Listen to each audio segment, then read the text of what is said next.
I recently took another break from Overwatch, evident in the absence of Overwatch-related content over the past 2 months. However, I decided to rejoin and give Season 8 a try to assess if things had improved, but to no one's surprise, the situation had worsened.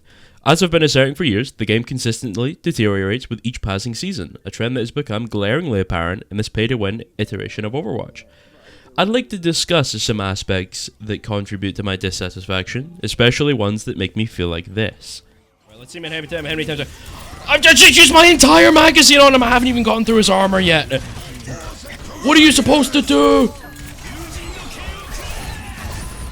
Look at my hero! Oh my god. Oh my lord. First and foremost, Mauga is excessively overpowered, to the point of being comically so.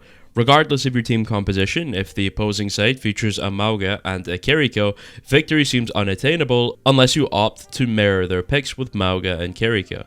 In such a scenario, the match devolves into a battle of superior tracking skills between the Mauga players. Astonishingly, this meta makes the previous double shield meta appear like a trip to Disneyland in comparison. Not only is the meta dreadfully monotonous, but it also hinges entirely on one's ability to purchase the battle pass. The irony is palpable. Overwatch has essentially transformed into a pay-to-win game, and the absurdity of it is truly hilarious. The next issue that demands attention is the overwhelming power level of supports. It remains a mystery how the Overwatch balance team consistently allows supports to be the strongest and easiest role in the game. Ana continues to be a cooldown spamming, nearly mindless, hit scan DPS with infinite range. Baptiste, resembling a soldier on steroids, boasts enhanced mobility, burst AoE healing, and a team-wide invincibility. Brigitte remains the anti-fun hero, capable of carrying the entire team simply by existing next to another support and spamming Whipshot for Inspire procs. Illari functions as Ashe in the support role with a healing Torb turret, somehow surpassing Brigitte in brain-off gameplay. Kiriko is Kiriko, the best dueling hero with a large healing output, homing missile style healing, a tiny hitbox, wall climb, substantial damage, a literal teleport Suzu, and the added bonus of a free win ult button. Lifeweaver stands out as a stat monster, countering fun-averse dive/tank compositions and heroes with abilities like Pull and Petal considered poorly designed due to their ease of use and potential value. Lucio unfortunately finds himself in a terrible state, a sentiment shared by many who advocate for buffing Lucio. Meanwhile, the topic of Mercy sparks discussion on whether she should be removed from the game or not. Moira, deemed lackluster, could benefit from a rework, transforming her into a single target healer rather than a hold button, massive team AoE heal stat monster. Zen, initially designed as a glass cannon with low healing, survivability, but significant utility, has undergone changes like kick and an increase in HP, transforming him from a glass cannon into an impervious fortress. The Zen player now must throw to an egregious degree to face any significant threat on that hero. It feels as though the game has undergone a transformation from a once stellar, competitive first-person shooter into an experience tailored for the brain damaged. Each hero is becoming progressively easier to play, exacerbating the deterioration in game balance. Monetization strategies are becoming increasingly predatory, contributing to an erosion of the game's competitive essence. The current state of supports, exemplified by the overpowering presence of heroes like Mauga, is sufficient evidence to suggest a significant loss of competitive integrity.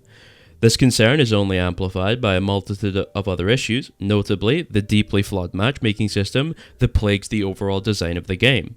The sum of these problems paints a picture of a title that had strayed far from its roots as one of the best competitive first-person shooters of all time. The Blizzard team deserves recognition for crafting what might be one of the most flawed matchmaking systems ever devised. Take a glance at this Grandmaster Overwatch game and try to fathom the amount of glue one must inhale to produce such an unbalanced mess. It's a spectacle of my entire team mindlessly walking into 1v5 situations, succumbing to relentless spawn camping by their Sombra and Winston. How does a game end up like this in Grandmaster Overwatch? Only time will tell. This disastrous scenario unfolded within the first 30 seconds of queue time. It begs the question, why not extend the queue duration a bit to generate a match that doesn't involve me, along with 4 other players whose decision-making resembles that of crayon munchers, pitted against the Michael Jordan of Overwatch? How can one create a video critiquing Overwatch without addressing the glaring issues in the ranked system? While the entire system appears to be malfunctioning, my focus is on the support section of the ranked mode. This particular segment of the player pool seems to attract individuals who exhibit questionable gameplay, relying on exceptionally easy and overpowered heroes. Astonishingly, these players then proceed to shift blame onto their entire team, uttering statements like, "The enemy DPS has more damage, that's why we're losing." Yes, you read that correctly. One support argued that the discrepancy in damage output from the enemy DPS was the root cause of our struggles.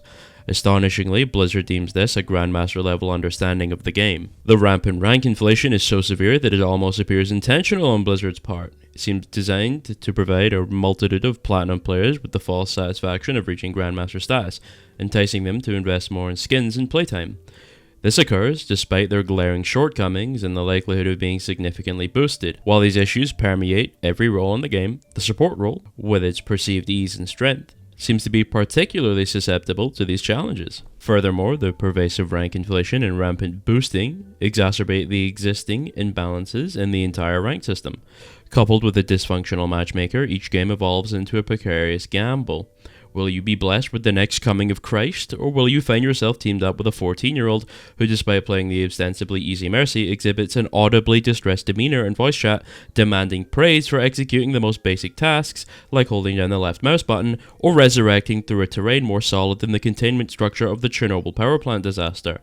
The unpredictable nature of each match adds an additional layer of frustration to an already flawed system. Exploring the issue of rank manipulation by numerous top 500 players reveals a significant flaw in the system. In Grandmaster, the ranking system restricts players to group with only one other individual, who at most can be 3 divisions apart. While this restriction may not immediately sound problematic, it becomes a considerable issue for those with a discerning perspective. Upon reaching GM1, players effectively hit the soft cap for their rank position. Although their matchmaking rating, MMR, can continue to ascend, the rank remains stagnant at GM1. This means that a GM1 player, whether positioned at the summit or the nadir of GM1, can continue to queue with a GM4 player. The consequence of this is a lowered average rank for the game, creating an environment where the higher ranked GM1 player, along with the player smurfing on the GM4 account, can easily dominate the match. When combined with the 15 losses system, a GM1 player can be queued with a Masters player, as the only requirement is that the visible rank is within 3 divisions, not the MMR. Consequently, only one can deliberately lose 14 games on a GM4 account, acquire the MMR of a mid-Masters player, and then queue with a top-ranked GM1 player at 6000 SR. This practice is alarmingly prevalent at the summit of the leaderboard, with certain individuals engaging in such manipulative tactics.